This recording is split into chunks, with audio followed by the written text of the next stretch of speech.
Hey there, it's episode 46 of Wise Advice. Getting set up here.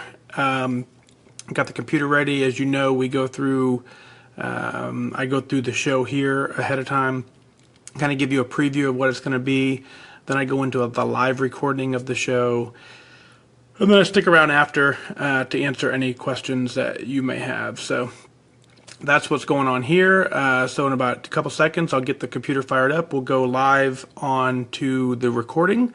So you guys listen in, see what's going on.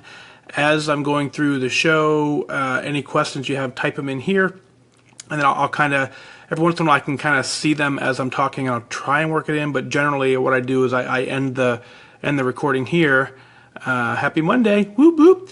I end the recording here, and then I stop the recording, and then I come back to Facebook, scroll through the feed, see what I missed, and then stick around for as long as you want to kind of talk about it. So this is episode 46, and my focus on this one is going to be the crazy post I put all over Connect today. Basically setting yourself up for success. Hi Lisa, how are you? So my intent here is to talk about what I mean by setting yourself up for success, and then how I am working it or attempting to work it, and we'll see what all that looks like. So, Shannon, hello. So, I think we're ready to go on to the actual. This is it. Let me see if I have my notes here. Yeah, this is what I got. It's kind of a lot, eh? So this one may, that's the hard thing. I try and keep these 15 minutes or so, but I like to talk apparently, so I don't really know what 15 minutes is going to be until we get into the middle of it. So we'll see here. So this is 46, got it here. Get it there. Mic check, test 1, 2. All right, so that one sounds good there. You guys are good there. Let's get everything rolling. All right, Marianne, hello. Taryn, hello. Are you guys ready? Here we go. David, dude, what's going on, brother? You caught me just in time. Well, the phone's at 50%, so my phone gets a lot of use. So don't be surprised again if we get cut off. But yeah, it's at 50. Yeah, last night I think I started at 25%, so we have 25% more than we did last night. Margaret, hello. Buffy, hello. So you guys are all popping in. So all right, we're gonna go get this thing done so we can all go to bed. Because when you're out of points, you gotta stop eating points. And I'm at water now. I'm in water mode. So it's a fine Market District pantry water.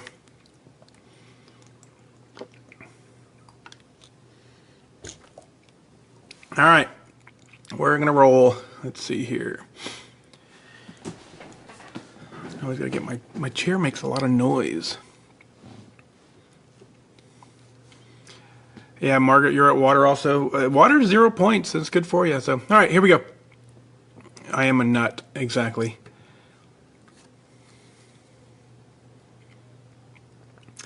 I am your host, Fat Dag. You're listening to Wise Advice. My weight loss journey failed when I focused on how. It wasn't until I switched my focus to why that I truly transformed myself. Join the show on the web at fatdag.com and follow along on Twitter at wiseadvice.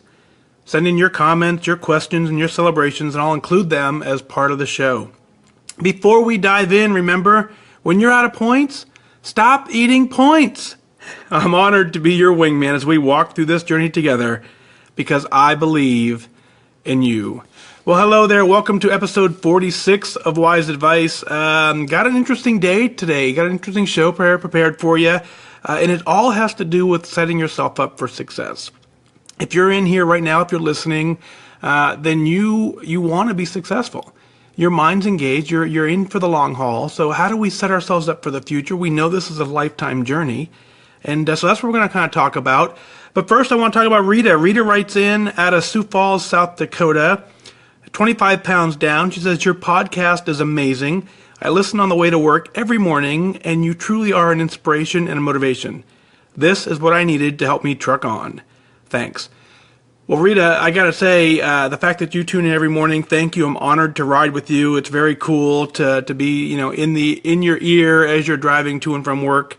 But you're doing all the work. All I'm doing is just providing you the reminder that you want to do this. So congrats on being down 25 pounds. As you know, we talk about more than once, it doesn't happen by accident.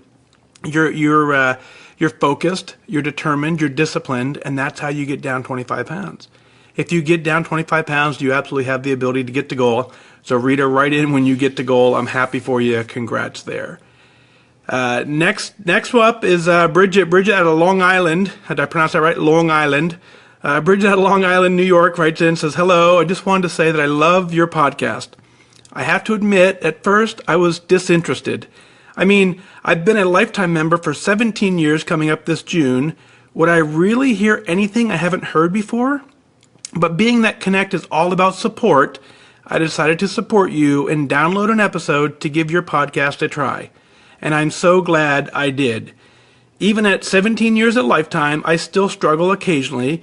I go through peaks and valleys maintaining my weight and following the program, and then periods of not following the program and gaining some back. Currently, I'm in a valley and I've been struggling to climb back out since January. Your show is like a mini meeting in my car on the way to work. It has given me such an inspiration that I can honestly say that today, for the first time in months, I am excited to be on the program again. I have my meals for the week planned out, and I'm going to schedule a few days this week to get a workout into my day. Thank you for doing what you do, both for Weight Watchers and for our country. Keep up the great work. Bridget, I laughed when I read that you were disinterested, and I agree. When I started this, I was a little disinterested. I had no idea what to expect. I added this to my toolbox because I needed the level of accountability. What I found is it didn't provide the accountability that I originally thought it was going to for me, but it did provide accountability to, I think, right now, the last I checked, we're coming up real close to 100,000 downloads in less than 2 months. So obviously there's an accountability piece that's working for somebody, not entirely for me, but I love doing it. I love getting your emails. So yeah, I was disinterested as well. I had no idea what to expect when this would start. 17 years at Lifetime is absolutely amazing, and so that's where we all want to be. We all want to get to the point where we're going through this process, and 17 years later, we look back and we don't even remember what it was like 17 years ago. So congrats on that. We continue to have the peaks and valleys, and that's one of the things that we all do. Is if you've been at Lifetime for 17 years, you're right. There's nothing that I can tell you that you don't already know. The program is real simple. It's really 3 steps, right? Track everything you eat, get a little bit of exercise, and stop eating points when you're out of points. That's the most basic form of this plan. It doesn't get any easier than that. The problem is life takes over, and you have to wiggle your life in. You have to weave your life into those 3 points.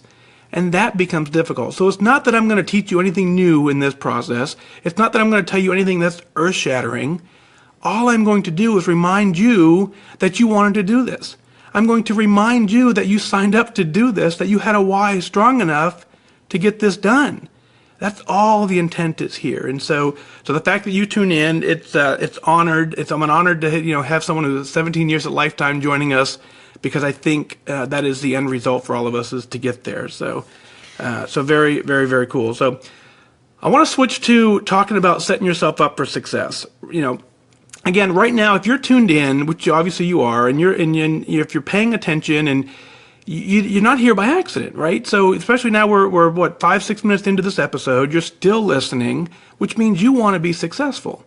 And your head is in the game, your mind is in the game, you're all in to your own weight loss journey. So right now, everything is going smooth to some extent, or else you would be completely disengaged. So the fact that you're engaged tells me that you're engaged, you're dialed in, your head is in the game, but there's going to come a time when it isn't. And what I want to talk about is, what is the plan then? How do we recognize it? How do we prevent it? How do we know when it's coming up, and what do we do? So a couple quick things before we dig too deep is if you're listening to the podcast, go to iTunes, subscribe to the podcast, and I'll tell you why in a second. Go to fatdag.com, click on the email link, subscribe to the email newsletter. Go bookmark fatdag.com, download the app when it comes out, and I tell you all of those things don't ever unsubscribe from them, because what's going to happen is there will come a time when you're disinterested. If, as long as, 3-4 months down the road, if let's say you fall off the plan and you completely have given up mentally, your why never went away. So we didn't solve the why. So you will eventually get a new join date. If you don't solve your why, you will join again in the future. Because what's going to happen is you're going to get frustrated. You're going to get upset with the program. You'll quit for a little bit. That's what I did. And then a year or two, whatever, down the road, you'll say, you know what? That's right. I actually wanted to lose weight. And you'll come back to the program. So my hope and intent with all the tools that I'm providing is that when if that happens to you, that email comes in your inbox and it reminds you sooner rather than later to get back on the program. So that's the intent there. So I have a handful of folks who every once in a while I get an email from someone who's unsubscribed from the mailing list, and I understand it. And generally I think that's probably when you get to the point where you're so frustrated with the program, potentially, and you say, I'm done. But what I want to do is I want you 2 or 3 months down the road to get that email and that reminds you to get back on track. So my plan for staying on success is I set an upper limit of 190 pounds. I said, at 190 pounds, that should be my mental indication that I've gone to a point where whatever I was doing wasn't working and the scale started to creep up. So that happened to me this morning. I hop on the scale, 190.2. It's the first time I've seen that weight since July. So it was a little bit, when I saw it this morning, I kind of suspected it, right? So I had the inclination this morning to not hop on the scale because I kind of knew what it was going to be. But I realized that I weigh the same whether I hop on the scale or I don't. If I hop on the scale, then I can see the data point and I can set my plan into action to save myself. If I ignore the scale and I continue to ignore the scale, it's not going to be a good deal. So there's the potential that if I continue to ignore those data points, that the next time I hop on, we're 195, we're 200, we're 210, and that doesn't get me anywhere. So my personal accountability is I'm on the scale every single day, or dang near every single day. There's a couple days when it's my morning routine, depending on what happens first thing in the morning, depends on, I like to get on the scale with a clean weight. And so if for some reason the dog gets up and I have breakfast before I get back upstairs, then I don't weigh in that morning. But generally speaking, I weigh in every single morning to start my day. So back when I hit goal at 172 pounds back in September.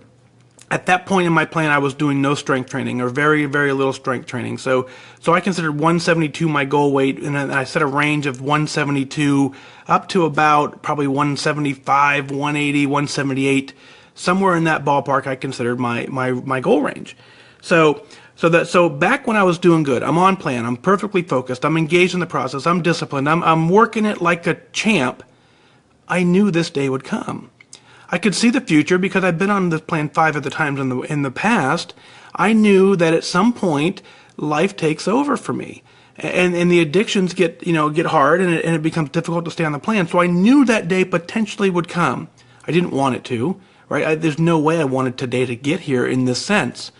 So what I did back then is I'm going to walk you through this process. Is I hop on the scale. My scale is, and I'm not promoting it by any stretch, it just happens to be the one I have. It's a brand called I still don't know how to pronounce it, Withings, Withings. It is connected to Bluetooth. So I hop on the scale no matter what. I get on the scale sends the data to the app in the phone automatically. I use a secondary program. It's called IFTTT. I'll put a link in the show notes for that. But the app stands for If Then, Then That. So IFTTT.com is the website for that. That is a secondary app. That app says it connects to the app that's also connected to my scale, and every day that app goes in and pulls out my scale entry and it sends it to Twitter. So if you follow me on Twitter, every day you see my scale entries put on Twitter. It also goes to Facebook. That's all done with that app called IFTTT. Then I also set up one more trigger. So every day it says if I hop on the scale, if there's a new weight entry, post it on Twitter. Knowing that I was going to potentially have this day, I set up one more step. I said if scale entry is greater than 190, then send email. So on that day when I was feeling really good, I drafted an email and I said, "Dear team, if you're getting this email, then I'm in denial. I'm either not tracking or something's going on, but but I'm at a point where I need some intervention. I need some help. So automatically that's sent out through Gmail, and so this morning I hopped on the scale, 190.2, boom, the email gets sent out automatically. I'd half kind of forgotten I even set that up in the first place because I did it way back, probably July timeframe. And so the email went out, and sure enough, I get a text this morning from my accountability team saying, hey, what's going on? And so we got that solved. But a couple things I want to talk about in that whole process. So that's just an automated system. That's just one more tool I get to keep me accountable. But I don't feel like, at this point, I don't feel like I'm struggling. I actually feel really, really good about my journey. I feel really good about where I'm at. I feel really good about my mental ability right now. I feel really strong on the plan. I feel good. I look good from the standpoint of I'm still wearing a medium t-shirt. I'm still wearing my 31-inch jeans. All the clothes I have still fit. I'm not going into larger clothing. So in that regard, I'm certainly in a complacency stage. So I could very easily consider 190 my new goal weight and be content with that. I don't have I used to have a little bit of a belly, I guess, but I don't have any of that even at 190. So the fact that I can't use the mirror, I can't use photos, I have to rely on the number on the scale to get me there. So here I am trying to figure out Lifetime. I'm trying to navigate now. I've been at goal since September, early in September. So I'm just navigating this Lifetime thing. I found a few things that I like, food-wise that are low in points, and I use them to get me to goal. But what I realized is I have the ability to overeat even on the things that are good for me. So that was an aha moment, and I just started realizing it this week as I'm watching the scale climb. Is so just because it's low in points, and it doesn't mean you can eat a ton of them. And so I've learned this week and soon is that, if I get to that point where I'm relying on not tracking is what keeps me accountability to stop when I'm out of points. But I get real complacent and I don't track sometimes because I know I'm eating the things that got me to goal. And I just make the assumption that, well, if I eat this, this, and this, it's kind of like following the Simply Filling plan, only the things I'm eating are not necessarily approved on the list. They're on a modified list, which is, if you modify the plan, you're not on the plan.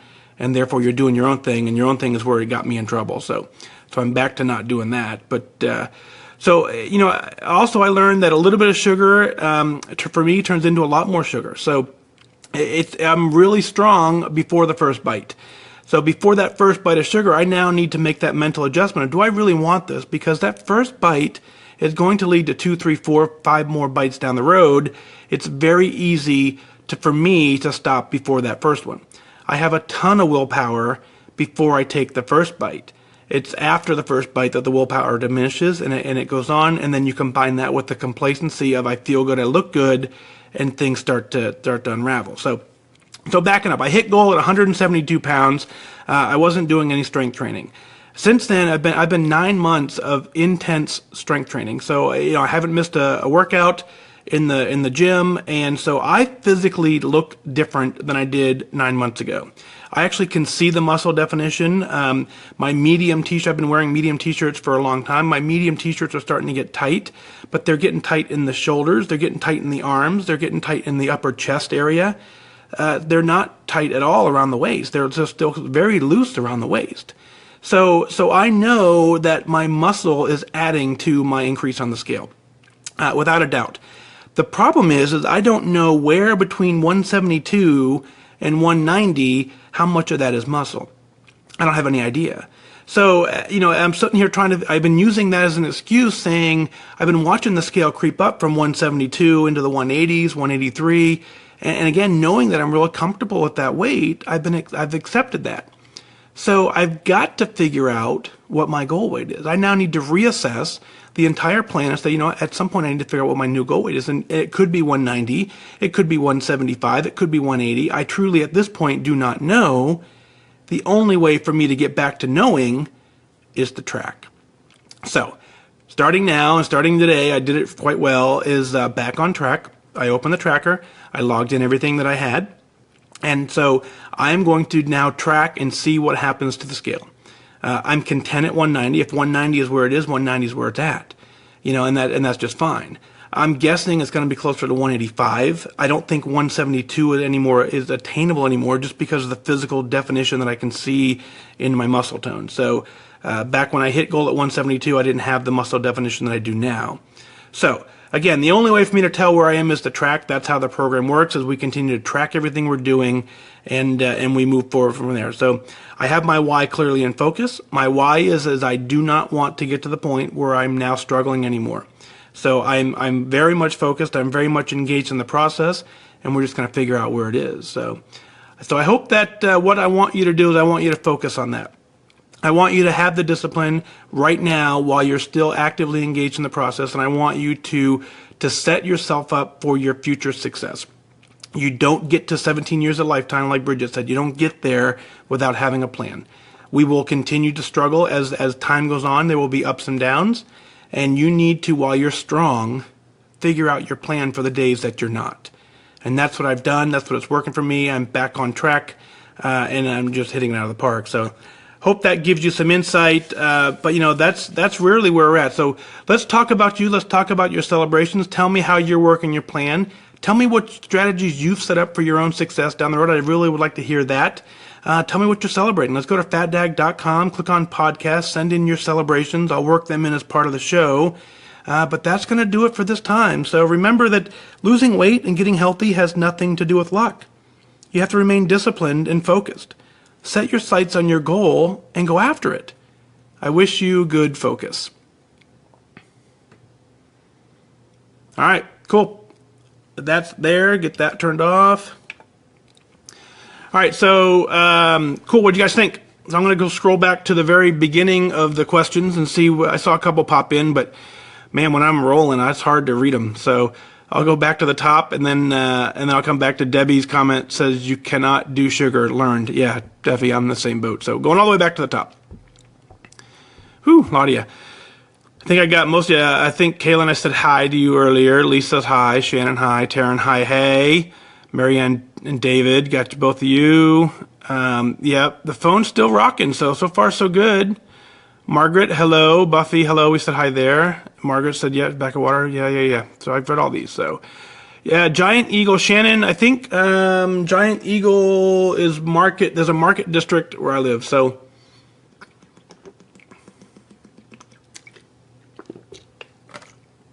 yep. So it's the Giant Eagle Market District. Is that store? So, Christine, total goosebumps when you listen. That's crazy. Thank you though. It's very cool. It's fun to do this because I was just looking at some of the data points. It blows my mind. Today we broke a record. It was 4,063 downloads today alone, which it's just mind blowing for me. And so we're at 92,000. By the end of the week, we'll hit 100,000 downloads, and it hasn't even been doing this for 2 months. So you get goosebumps, I get goosebumps too, knowing that I have an impact, and there's a reach to this, and people are listening, and I'm hoping that, if you continue to tune in, it means that it's having an impact in your life, and it's helping you shape your life, and man, that's incredibly powerful, and I'm glad to be able to carry that message forward, and so very, very, very cool there. So. Andrew says, what up? What up, Andrew Burns? How are you, sir? Bob is here. Judy says, Mike, help me. Yep, would love to give you help. I need a little more information, though, Judy.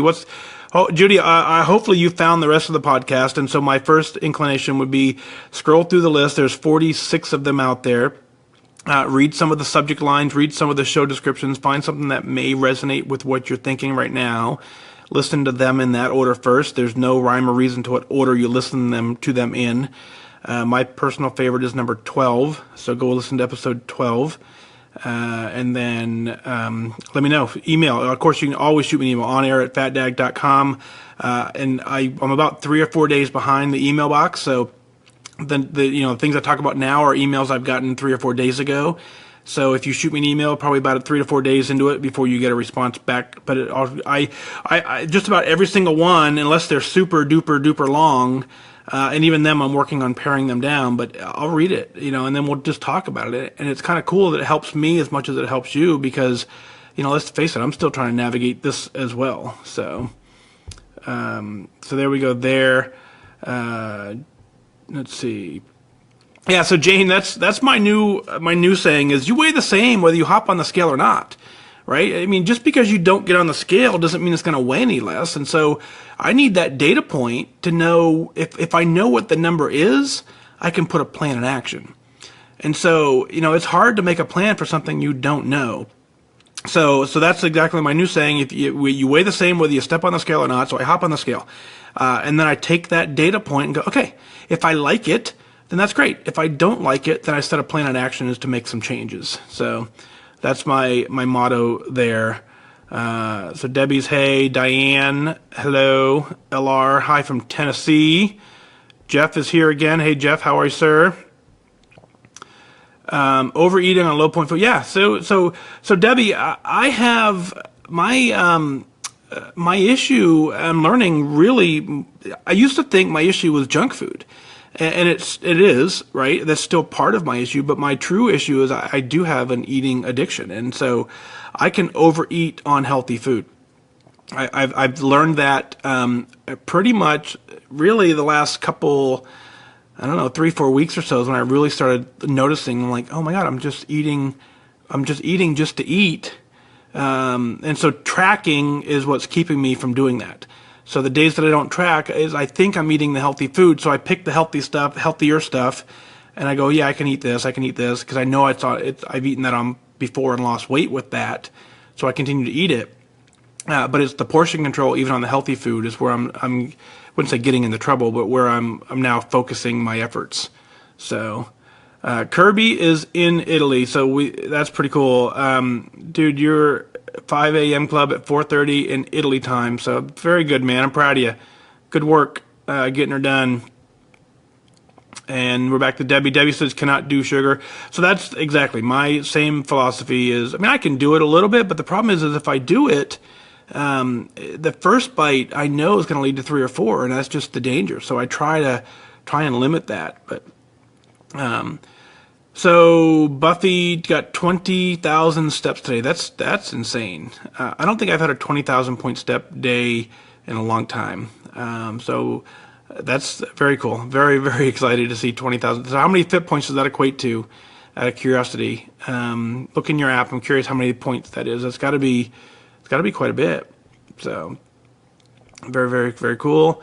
David, can I do an analysis of muscle? What do you mean? Like I did a body fat measurement, and I got in one of those air chambers where you sit in. It's called the Bod Pod.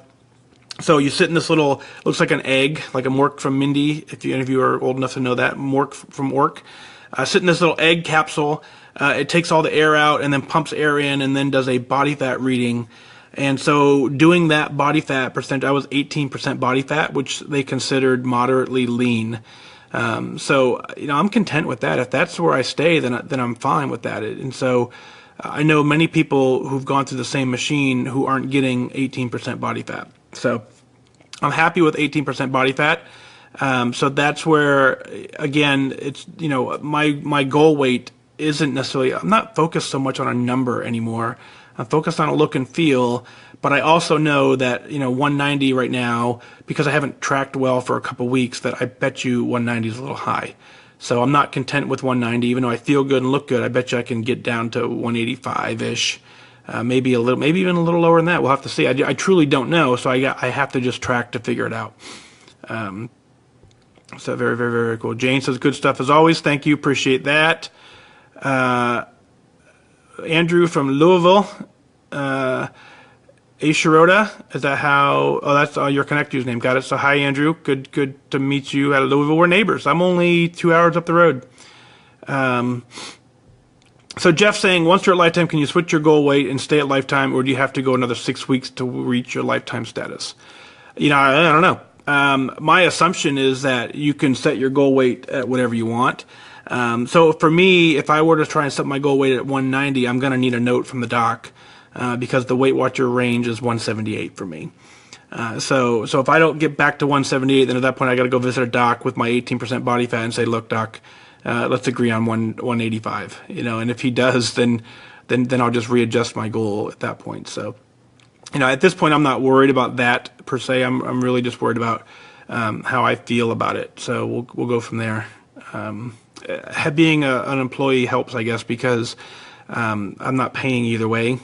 I guess that's the benefit. So if I had to pay, then I would probably go do the note now. I guess I don't know what I would do, honestly, if I had to actually pay. I probably just would pay it and not worry about it. Just me, I guess. Let's see.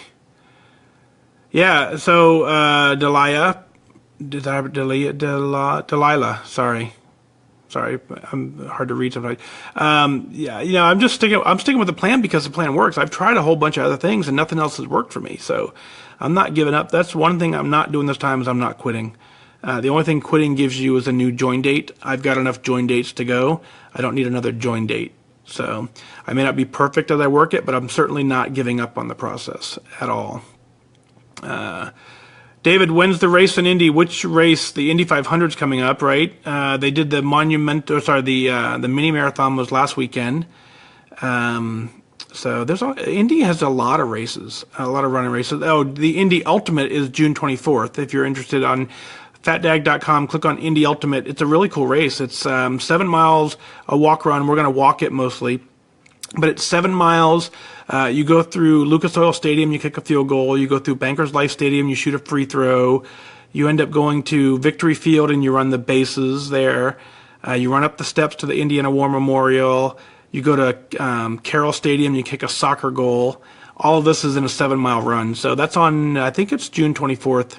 Fatdag.com, click on Indy Ultimate. And if you want to register, we're in the 8 o'clock time slot, 8:15 time slot, I believe. So anyone who's out there wants to come to Indy, let's do that. So, Katie, yeah, email me 5%. I'll put it out here. Because you know what? Here's what's cool about 5%. If you hit 5%, if you've been listening to the show, it means you can hit 10%. 5% means that you have, you know how the plan works. You know how the app works. You know how the tracker works. You've found some foods that you can track, and you can track successfully enough to lose weight. So, if you lose 5%, then it's just doing more of that to get to your 10%. And then if you lose 10%, it's doing more of that to get to your goal weight. So I said it in an episode the other day, is when you hit your 10% goal, we don't say, okay, now that you hit 10%, here's a whole new plan, start over. When you hit 10%, we say, do the same thing again. And so that's how you get to goal weight. It's just not quitting is how you get to goal weight. So, yeah, so, and Carol, I didn't set my goal weight until I got down really, really close to it. I was just working the plan to see where it ended up. And that's where I'm back at, is I'm just going to continue to track and just see what the number shakes out to be. And wherever it ends up is where it ends up. I'm just call it that. So, Andrew, you needed to hear the message today. You hit your first wall. Yeah, the walls are there. And so the only thing you can do when you hit a wall, yeah, it's a journey. It's not a quick fix. So, if you're going to get discouraged every time, which we do, but if you're going to get discouraged every time you hit a little bit of a wall or a plateau, there's only 2 ways to break a plateau, and one of them's to gain weight, the other one's to lose weight. So, if you're on a plateau, do your best to stay on the plan so that you can fall off of the plateau in the right direction. So that's the deal with plateau. I looked at a plateau as that mental toughness to say I'm doing the right thing because I'm not gaining weight. And so that is the motivation for me. So hopefully that helps you as well, Andrew. So, so Diane says, good point about the scale. Whatever diet I was on and didn't lose fast enough, I would quit weighing myself. Right, exactly. So, if you weigh the same, whether you hop on the scale or not. So you've got to just trust that process, and it's just data. It's not an indication of how well you work the plan to an extent. A range of data sure does that, but one data point does not. So, so great job, and just continue to fall back on what works, and this program absolutely works. So Delilah, again, you're welcome very much. Thanks for being here, for sure. Yeah, you weigh the same whether you hop on the scale or not, period. Debbie, that's so true. So Lori says, thanks for what you do. You're definitely helping me stick to Weight Watchers. That's the intent, right? I'm in it for life now. It's something you do for, yeah, totally. You don't do this for an event. So it's really focused. I firmly believe this. And so as you assess your why, there's a couple podcast episodes where I talk about your finding your why, and I'm not, everyone does do their plan the way they want to do it. But if you're losing weight for somebody else, and if you're losing weight for a specific event, when that someone else either doesn't recognize your effort, or when that event comes and goes, it's so easy to give up and say, yeah, I'm done. And then you feel like you have this finish line of, I need to get to this event, and that causes us to relapse, and then end up getting a join date down the road. So the whole point is you want to learn how to make healthy habits and eat healthy so that you can do this for the rest of your life. And so easier said than done. I get it. That's why we all continue to struggle, but it absolutely can be done, and you got to do it for you. The why should be something that, it focused on you internally as to why you want to do it, not for an event. So Judy says, you do realize that there is a whole group of us who maintaining is a relationship. Yeah, totally. Yeah. Maintaining, I mean, think about it.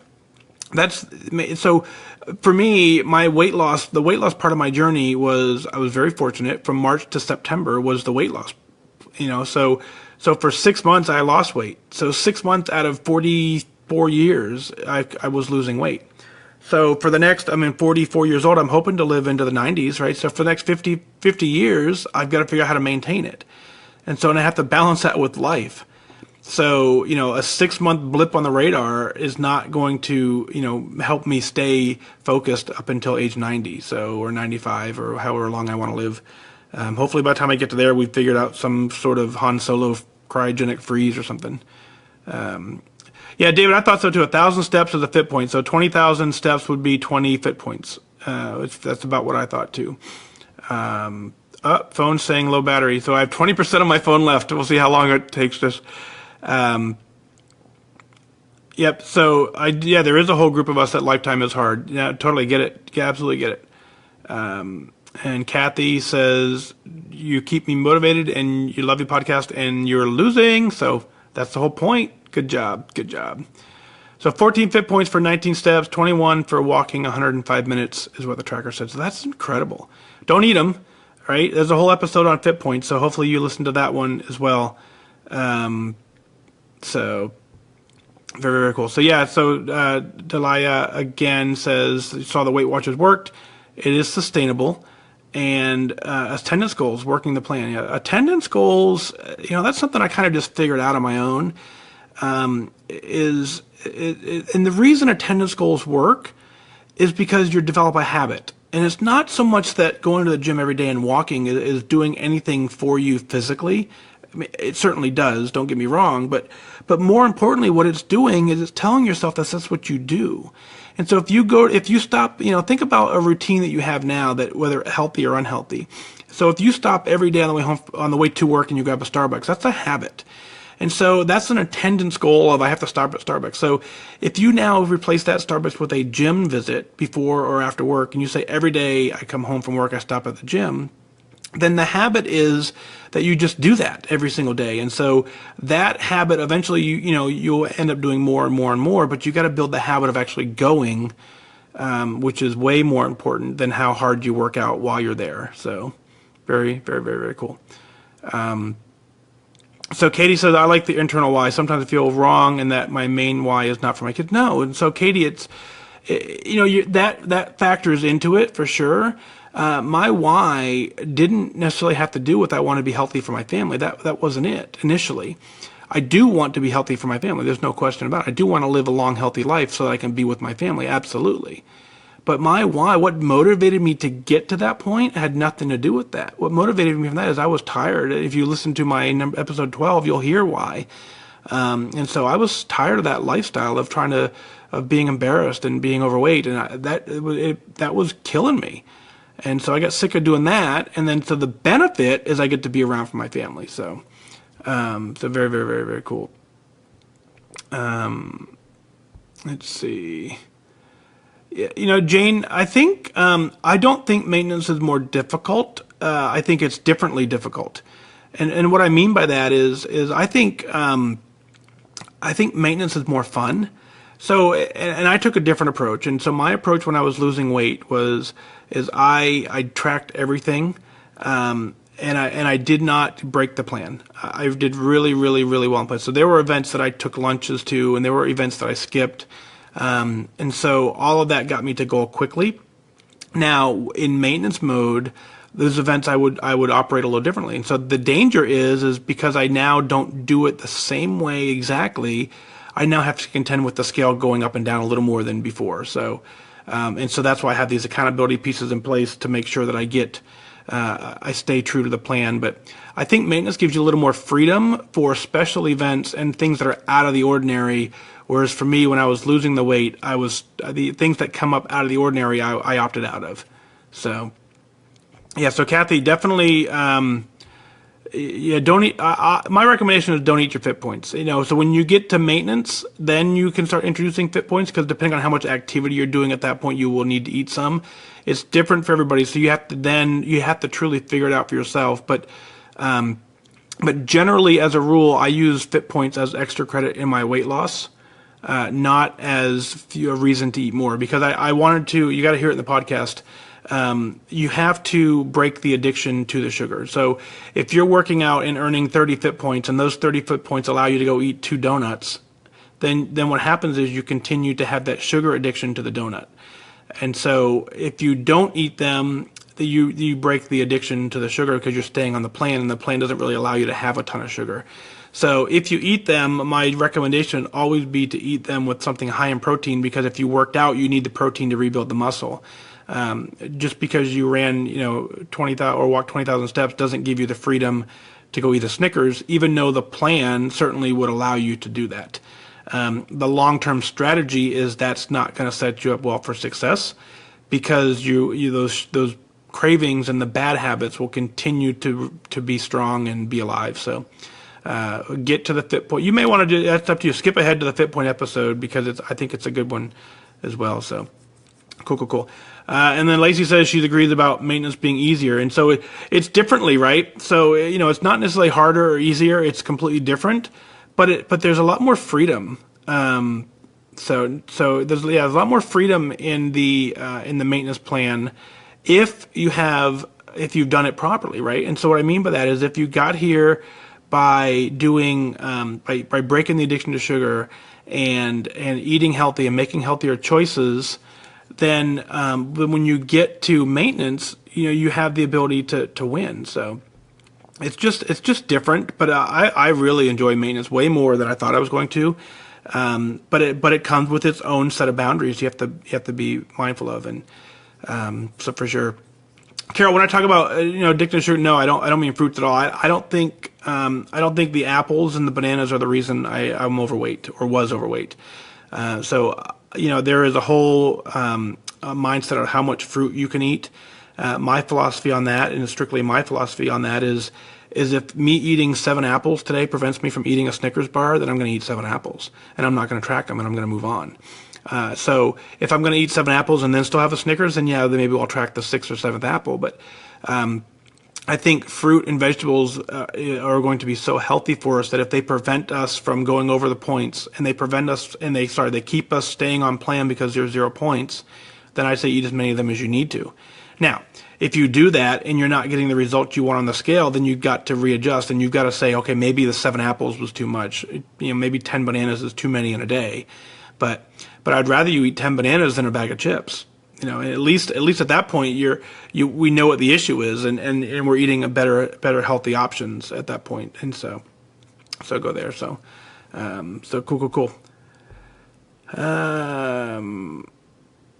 So Judy says maintenance is much more harder. So that that's I totally get it. It's everyone works the plan differently. So I would love to chat with you more about it to figure out the difference between harder and easier. And so what's nice is that everyone has the ability to work the plan how they want to work it. So for me, it's easier because I have freedom. It's harder because I need more internal discipline to stick with it. So I guess we could both be right in that sense. I guess it depends on what part we're actually comparing. So the part that I think is easier is navigating my social calendar is a lot easier on maintenance. The part that is harder is trying to navigate the scale. So maybe that may be the answer there. So Buffy, 70% dark chocolate, weighed out to 20 grams. So yep, track it and move on. So just realize that at some point though, listen, the other episode is good is the one that's about smoking analogy. So if you're trying to break an addiction to sugar, 1 or 2 Hershey's Kisses a day, even tracked properly, will never really truly wean you off of that sugar addiction if that's what you're trying to break. And so you'll always want to have that treat. And at some point, the treat turns into 2, 3, 4 for a lot of us. At least it did for me. So it takes a lot more willpower to stop at one piece of chocolate. But if I know I can have some of it, then it grows and the portions creep up for me. So cool. But looks like I made it to the bottom there. So there's no more questions, comments, disagreements. Totally fun in that regard. So I'm going to go ahead and sign this off, get the podcast out. What time is it? It's 10:45. On the East Coast, so the podcast will hit out around midnight. I'll get the show edited, and then we'll be back at it. So, hey, I really, for those of you who are still here, I truly appreciate it. And so, what I think is really cool is if you're still at this point tuned in, your head's in the game, and so you have a couple things going in your favor. Is that by you listening to someone who's offering you some input, and we're talking about it and we're engaged, it tells me that you want to win. And it tells me that you really want to get this done, or otherwise you would just completely tune out. And so the fact that you're still engaged in the process is a good thing in your favor. And so that's what's going to get you to goal because you're in the right mindset. So super proud of you. Continue doing what you're doing. I'll find you on Facebook. I'll find you on Connect, and we'll get it done together. So that's going to do it. Have a good night. I wish you, more than anything, I wish you good continued focus.